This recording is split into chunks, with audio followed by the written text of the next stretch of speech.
महिला ने मेरे से प्रश्न किया कि क्या फलाने बाबा भगवान हैं, क्या हम उन्हें अपना भगवान मान सकते हैं। तो हमने कहा कि भाई क्या आप किसी को भी अपना पति मान सकते हैं, आपके पति कितने हैं। उन्होंने कहा एक। हमने कहा भविष्य में 2 हो सकते हैं, नहीं। हमने कहा जब भविष्य में भी 2 पति नहीं हो सकते, एक ही है और सारी जिंदगी एक ही रहेगा, तो फिलहाल में और भविष्य में भगवान एक ही थे, एक ही ना रहेंगे, भगवान 2 कैसे हो जाएंगे। सनातन में तो 33 करोड़ देवी देवता है, भगवान एक देवता है, अग्नि देवता है, वरुण देवता है, सूर्य देवता, इंद्र देवता है, कृष्ण भगवान है, राम भगवान है। ये तो 3 अपने आप हो गए ना बात समझिए ना। बिजली को चलाने के लिए 3 तार होते हैं ना, फेस 1, फेस 2, फेस 3, पर बिजली तो एक ही है, 3 भागों में डिवाइड है ना। उसी प्रकार ईश्वर एक है, पर एक परमात्मा को 3 व्यवस्था करनी है। गॉड का फुल फॉर्म क्या है? GOD, G for generator, O for operator, D for destroyer. तीनों मिलाएंगे तब ना गॉड होगा। तो वह एक परमात्मा सृष्टि उत्पन्न करने के लिए ब्रह्मा बनते हैं, पालन करने के लिए विष्णु, संहार करने के लिए शिव। भगवान एक हैं। बड़ी कंफ्यूजन है हमारे सनातन धर्म में कि हमारे तो 33 करोड़ भगवान है। हाँ। भाई भगवान 33 अपनात्मा दास के सत्संग में मुख्य तौर पर 3 ब्रह्म होते हैं, 3 ब्रह्म यानी 3 प्रभु, 3 पुरुष। एक सरब्रह्म, एक अक्षर ब्रह्म, एक परम अक्षर ब्रह्म। दूसरे शब्दों में एक सरपुरुष, एक अक्षर पुरुष और एक परम अक्षर पुरुष। तीसरे शब्दों में ईश्वर, परमेश्वर। ये 3 मुख्य प्रभु हैं। मुख्य तो वैसे एक है, लेकिन हमारे सदग्रंथों में जो विशेष ज्ञान दिया है इन तीनों के विषय में। और इसके पश्चात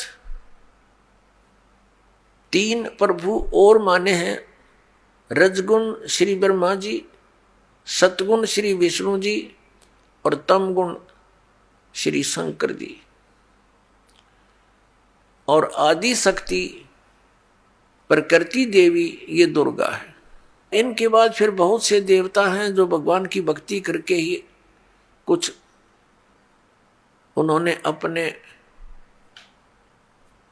टायर में हवा भर ली, यानी परमात्मा की कुछ भक्ति संग्रहित करके, और वो कुछ सिद्धि युक्त होकर के अन्य प्राणियों से श्रेष्ठ बने दिखाई देते हैं, वो भी देवता हैं। यानी श्री ब्रह्मा जी, रजगुण श्री विष्णु, सतगुण श्री शिव जी, तमोगुण ये अन्य देवताओं में हैं। और ये हमारे इस तत्व ज्ञान के अंदर मुख्य तौर पर प्रभु नहीं गिने जाते। दूसरे शब्दों में दास कहे कि ये भगवान नहीं है, ये ईश नहीं है, स्वामी नहीं है, भगवान नहीं है।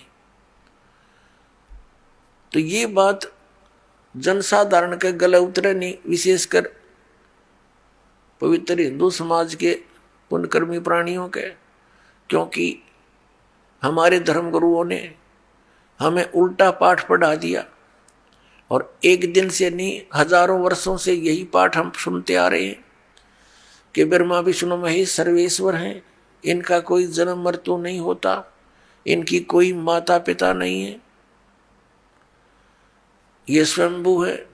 तो जिस कारण से दास ने ये शब्द बोल दिया कि ये भगवान नहीं है, ये बात एक बहुत विवादप्रस्त हो जाएगी यदि प्रमाण नहीं दिखाया गया। तो आपको प्रमाण दिखाते हैं। एक समय इस शिवपुराण के अंदर लिखा है, पवित्र शिवपुराण के अंदर, कि श्री ब्रह्मा जी रजगुण और श्री विष्णु जी सतगुण का आपस में विवाद हो गया, झगड़ा हो गया। ब्रह्मा जी कहते हैं कि मैं सबका उत्पत्ति करता हूं, विष्णु तो मेरा पुत्र है। विष्णु जी कहते हैं तू मेरी नाभि कमल से उत्पन्न हुआ है, तू मेरा पुत्र है। वो कहता मैं तेरा बाप, वो कहता मैं तेरा बाप। दोनों का युद्ध हो गया। उस युद्ध की शांति के लिए इस काल भगवान ने, जो इनका पिता है, जिसको ये सदाशिव कहते हैं, पौराणिक और ये हिंदू धर्म के गुरु जी, उस सदाशिव ने इनके बीच में एक स्तंभ खड़ा कर दिया, तेजों में पिलर, बहुत लंबा चौड़ा लिंग स्तंभ। तो ये लड़ना तो भूल गए, उसके और छोर को खोजने में लग गए। जब दोनों असफल रहे तो फिर वो सदाशिव जो इनका पिता है, ब्रह्मा जी, विष्णु जी, शिव जी का, वो शिव रूप धारण करके वहां खड़ा हो गया। फिर उनको ज्ञान बताने लगा, कहने लगा कि तुम अपने आप को भगवान मान बैठे, तुम भगवान नहीं हो, यू आर नॉट गॉड। अपना आत्मा दास का है तो विदग्ध इनके इतिहास बताते हैं तो आपको स्वीकार्य होगा। ये देखिए, ये है श्री शिव महापुराण हिंदी टीका सहित भाग 1, श्री शिव महापुराण विद्या अवरिधि पंडित ज्वाला प्रसाद जी मिश्र कृत हिंदी टीका सहित, खेमराज श्री कृष्णदास प्रकाशन मुंबई। इतने यहां से प्रकाशित है। हम इसके ये देखिएगा, इसके प्रश्न नंबर 11 से हम शुरू करेंगे। ये है विद्वेश्वर संहिता भाग 1 छठा अध्याय। नंदी केश्वर बोले, हे योगींद्र, आगे एक समय विष्णु भगवान से सैया पर अपने गुरुड़ आदि पार्षदों से संयुक्त लक्ष्मी सहित शयन करते थे। उस समय ब्रह्म ज्ञानियों में श्रेष्ठ ब्रह्मा जी, अब यहाँ के इसे ब्रह्म ज्ञानी है, देखियो, अपनी इच्छा से ही वहां आए। सब प्रकार सुंदर सेज पर शयन करते हुए कमल लोचन विष्णु जी से पूछने लगे, तुम कौन हो जो मुझे देखकर अभिमानी पुरुष के समान शयन करते हो? हे वत्स, हे बेटा। ब्रह्मा जी कह रहे विष्णु जी को, हे वत्स, हे बेटा, उठो, देखो मैं तुम्हारा स्वामी आया हूं, तेरा मालिक आया हूं। आए हुए गुरु को देखकर जो अभिमान करता है, उस द्रोही मूड का प्रायश्चित होना उचित है। यह सुनकर विष्णु जी के अंतर में तो क्रोध हुआ, अंदर तो बड़ा गुस्सा आया, पर ऊपर तो शांत बने रहे, परंतु बाहर से शांत रहे और बोले, हे वत्स, हे बेटा, तुम्हारा मंगल हो, बैठो, इस आसन पर विराजमान हो। अब विष्णु जी कहे, उसने ब्रह्मा जी को कहा, जा बेटा बैठ जा। इस समय तुम्हारा नेत्र कुटिल और मुख वक्र यानी टेढ़ा क्यों हो रहा? गुस्से में हो रहा था ब्रह्मा जी। ब्रह्मा जी बोले, हे वत्स, हे बेटा विष्णु, तुमको समय के प्रभाव से अभिमान है। हे पुत्र, मैं तुम्हारा रक्षक और जगत का पिता मैं हूं। विष्णु जी बोले, यह तो सब जगत मुझ में स्थित है, तुम चोर के समान किस प्रकार अपना कहते हो? तुम मेरी नाभि कमल से उत्पन्न हुए हो, इससे मेरे पुत्र हो, मुझे पुत्र कहना सर्वथा व्यर्थ है। नंदीकेश्वर बोले, इस प्रकार ब्रह्मा विष्णु दोनों ही रजोगुण से मुग्ध होकर विवाद करने लगे। मैं श्रेष्ठ हूं, मैं स्वामी हूं, ऐसा कहकर एक दूसरे को मारने की इच्छा से युद्ध करने में उत्सुक हुए। अब देखो, संपूर्ण देवता विमान में बैठकर वो तो लठ बजाना तैयार हो रहे हैं, और हमारे देवता फिर क्या क्रिया करते हैं? तब संपूर्ण देवता विमानों में बैठकर उस महाअद्भुत युद्ध को देखने चले आए और आकाश में उनके ऊपर फूल बरसाने लगे। वारे देवताओं, बताइए, देवताओं के काम है, दो भाई लड़ भी रहे हैं किसी कारण से, भले पुरुषों का काम है उनका बीच बचाड़ा करके छुटवावे, उनसे युद्ध बंद करवावे, और ये देवता फूल बरसावे, कहाँ मरो कटके, देखो कौन सा तगड़ा है। तो ये सारा एक काम बिगड़ा पड़ा पुण्यात्माओं इस तत्व ज्ञान के अभाव से। अब हम उस प्रसंग पर आते हैं कि जिसके अंदर ये कहा गया है इसी पवित्र पुराण में कि ब्रह्मा और विष्णु तुम भगवान नहीं हो, यू आर नॉट गॉड। देखिए अब हम आगे हैं 17 पृष्ठ पे। और विद्वेश्वर संहिता भाग 1 अध्याय 9, ये वही प्रसंग यहां तक चल रहा। नंदीकेश्वर बोले इस प्रकार भगवान ने उन नम्र हुए। अब क्या हुआ कि उन दोनों के बीच में, अभी आपको बताया था, उन दोनों ब्रह्मा और विष्णु जो लड़ रहे थे उनके बीच में एक पिलर खड़ा कर दिया तेजों में, लिंग बहुत लंबा चौड़ा जिसका कोई और छोर उन दोनों को नहीं मिला। और फिर ये स्वयं प्रकट हो गया। कौन? इनका पिता, ये सदाशिव बोलते हैं इसको, ये काल ब्रह्म जिसने गीता का ज्ञान दिया। अब यहां देखिए हम जो आपको दिखाया था, फिर देखिए ये पृष्ठ 17 पे विद्वेश्वर संहिता भाग 1 अध्याय 9 पर नंदीकेश्वर बोले इस प्रकार भगवान ने उन नम्र हुए ब्रह्मा और विष्णु पर अनुग्रह करके उनके युद्ध में परस्पर उनकी सेना मारी गई थी उस सब को, यहां देखें, उन दोनों की अज्ञानता और वैर को दूर करने के अर्थ उनसे क्या कहा।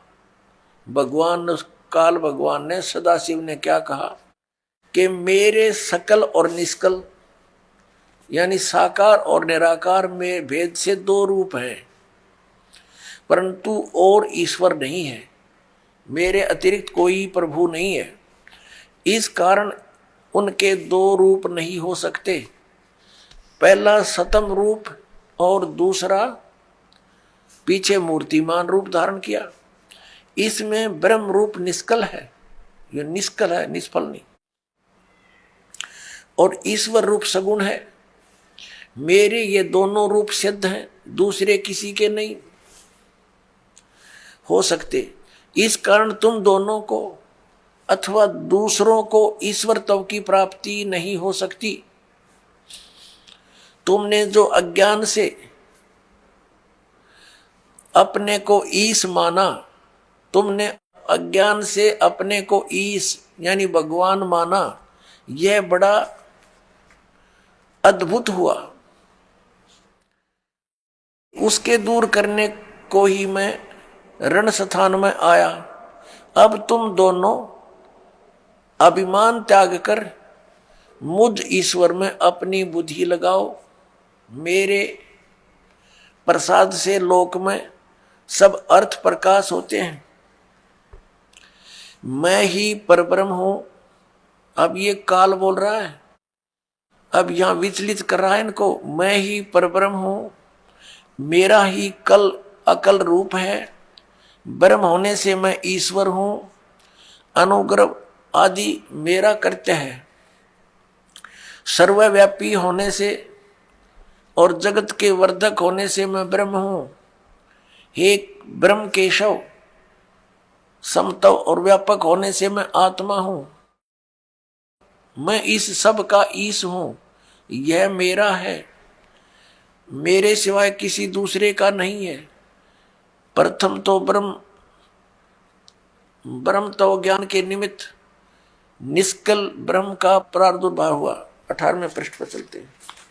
इससे मैं अज्ञात रूप हूं, पीछे तुम्हें प्रगट दर्शन देने के निमित्त साक्षात ईश्वर, तत्क्षण ही मैं सगुण रूप हुआ हूं। अब यहां ये क्या कह रहा है? श्री सदाशिव ब्रह्मा विष्णु महेश का पिता, ब्रह्मा विष्णु महेश का पिता ये सदाशिव यहां क्या कह रहा है? ये कह रहा है कि पहले तो ब्रह्म रूप हुआ वो स्तंभ, वो तो समझो मेरा निष्कल रूप है, निर्गुण रूप है मेरा, ये स्तंभ आया पिलर।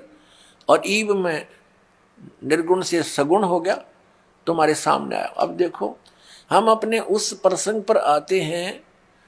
हमने ये देखना है कि ब्रह्मा और विष्णु और ये शिव, ये भगवान नहीं है, ये प्रभु नहीं है। ये प्रसंग था। यदि ये दास वैसे सिंपल कहकर छोड़ देता तो बहुत विरोध मान लेते भक्तजन, क्योंकि उन्होंने पूरा अज्ञान सुना हुआ है, ज्ञान नहीं सुना, सदग्रंथों का उनको ज्ञान नहीं, इसलिए सदग्रंथों को रूप करना अनिवार्य हो गया है। अब आगे ये क्या कहता है देखिएगा। ये प्रश्न नंबर 18 अध्याय 10 चल रहा है, प्रश्न नंबर 18 पे, और शिवपुराण वेदवेश्वर संहिता भाग 1 10वां अध्याय। हम यहाँ पढ़ते पढ़ते आगे 9वां अध्याय यहाँ समाप्त हो गया। जो हमने यहाँ पढ़ लिया, इससे मैं अज्ञात रूप हूँ, पीछे तुम्हें प्रकट देने के लिए निमित्त साक्षात ईश्वर, तत्क्षण ही मैं सगुण रूप हुआ हूँ। अब यहाँ नीचे आ जाएंगे इसके। इति श्री शिव महापुराणे विद्वेश्वर संहिता भाषा टीकायाम 9वां अध्याय, ये 9वां अध्याय इति हो गया, समाप्त हुआ। अब 10वां शुरू हो गया, ये 10वां। अब हम यहाँ 10वें में पढ़ रहे हैं नीचे। हे पुत्रों, ब्रह्मा और विष्णु को इनका पिता वो सदाशिव काल कह रहा, हे पुत्रों, यह कृत आपने तप से प्राप्त किया है, जो कि सृष्टि की उत्पत्ति और पालन कहता है, सो मैंने प्रसन्न होकर तुम्हें दिया है। इसी प्रकार दूसरे 2 कृत रुद्र और महेश्वर को प्रदान किए हैं। अब देखो, जो दास सिद्ध करना चाहता है, एक तो ब्रह्मा और विष्णु और फिर रुद्र और महेश्वर, ये 4, इनसे 5वां है यू सदाशिव, जो ब्रह्मा विष्णु महेश जी के पिताजी है। और इनकी माता कौन है? वो दुर्गा है। वो भी दिखाएंगे आपको सदग्रंथ में, देवी पुराण के अंदर दिखाएंगे। अब यहां देखिएगा, यहां स्पष्ट हो गया कि ऊपर तो इन दोनों के विषय में बोला है, पुत्रों, यह कृत आपने तब से प्राप्त किया है, जो कि सृष्टि उत्पत्ति और पालन कहता है। इन दोनों का ये जॉब है। मैंने प्रसन्न होकर तुम्हें दिया। देखो, हींग लगी ना फटकड़ी इसकी। तो कह रहा है कि तुमने तप किए, घोर तप किए। इसमें लिखा है कि विष्णु जी ने 12,000 वर्ष तक घोर तप किया, ब्रह्मा जी ने इतने वर्ष तक तप किया। तो कहता है इस तप के बदले में मैंने खुश होकर तुम्हें दिया है। बता, इन की भलाई इन्हीं को सौंप दी। अपनी तरफ से क्या दिया इसने? पहले इनसे डले डुआई हठ योग करो, सिद्धि युक्त हो गए।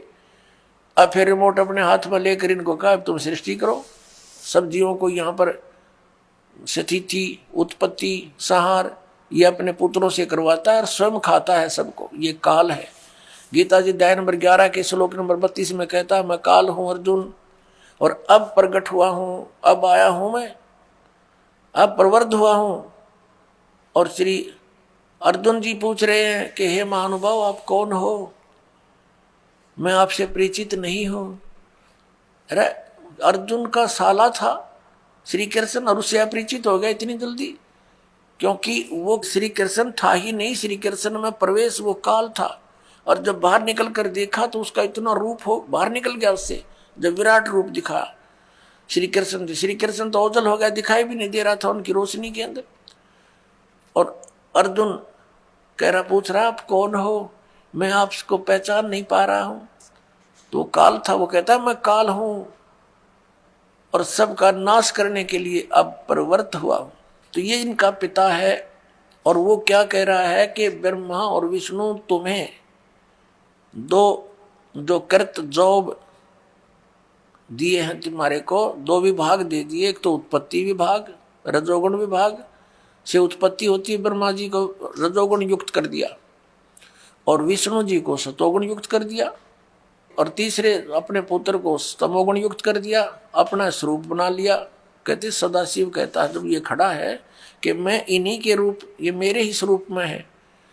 और ये कैसे छल करता है, जब किसी को विष्णु रूप में दर्शन देता है तो उसमें अपना विष्णु रूप धारण कर लेता है, और उसी विष्णु रूप में संबोधन करता है, तो उस कारण से विष्णु पुराण बन गई। और जिसमें इस शिव रूप में धारण करके किसी को ज्ञान दिया है, तो उसके आधार से शिव पुराण की रचना होगी। ये है वो काल जो कहता मैं कभी अपने ओरिजिनल रूप में किसी के समक्ष नहीं होता, मेरे कर्म और जन्म अलौकिक हैं। गीता जी के अध्याय नंबर 4 के 5 और 9 में इसने स्पष्ट किया है। और साथ में कहा है कि जब धर्म की ग्लानि होती है, मैं अपने अंश, अपने आत्मा, अपने अंश अवतारों का सृजन करता हूं, उनको यहां प्रकट करता हूं, भेजता हूं, उत्पन्न करता हूं, जैसे श्री राम, श्री कृष्ण आदि। अब देखिएगा नीचे, अब ये दास दो सिद्ध करना चाहता है कि दो तो ये ब्रह्मा और विष्णु हो गए, इस प्रकार दूसरे दो कृत रुद्र और महेश्वर को प्रदान किए हैं। अच्छा 4 हो गए ना, एक रुद्र एक महेश्वर, और 5वां यू बोलने लग रहा। अब आगे हम चलते हैं, ये प्रमाणित करते हैं। ये देखिएगा यहां पर, ये प्रश्न नंबर 19 है।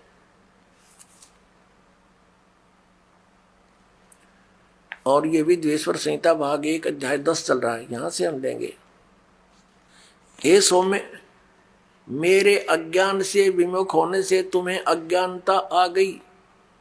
विष्णु और ब्रह्मा जी को कह रहे हैं, मेरा ज्ञान होने से ऐसा नहीं होता, ज्ञान और रूप महेश के तुल्य हो जाते हैं। इस कारण इस ज्ञान की सिद्धि के निमित्त ओंकार नामक मंत्र जप करो। अभिमान दूर करने वाला, यह अभिमान दूर करने वाला है। सोई निज मंत्र उपदेश करते हैं। यह ओंकार मेरे मुख से उत्पन्न होने से मेरे ही रूप का बोधक है, यानी ब्रह्म का, और महामंगल करने वाला है। यह वाचक है, मैं वाच्य हूं। यह मंत्र मेरा आत्मा है कि उसके स्मरण से मेरा स्मरण होता है। उत्तर की ओर मुख से अकार का, इसका बहुत वर्णन दे रखा है। पश्चिम के मुख से उकार का, दक्षिण के मुख से मकार का, पूर्व के मुख से बिंदु का, और मध्य के मुख से नाद उत्पन्न हुआ है। इस प्रकार 5 प्रकार से यह निर्गत हुआ। सब एक होकर ओम ऐसा एक अक्षर हो जाता है। ओम ऐसा एक अक्षर हो जाता है। अब हम इससे इतना ही लेंगे। इस पवित्र पुराण ने हमारा बहुत सा काम हल्का कर दिया इस दास का। एक तो ये सिद्ध कर दिया कि ब्रह्मा और विष्णु और शिव और रुद्र, महेश्वर जिसको कहते हैं, ये भगवान नहीं है, ये ईश नहीं है। इसलिए दास कहता है कि 3 मुख्य रूप में दास के प्रवचनों में ये ब्रह्म समझो। एक सरब्रह्म, एक अक्षर ब्रह्म, और तीसरा परम अक्षर ब्रह्म।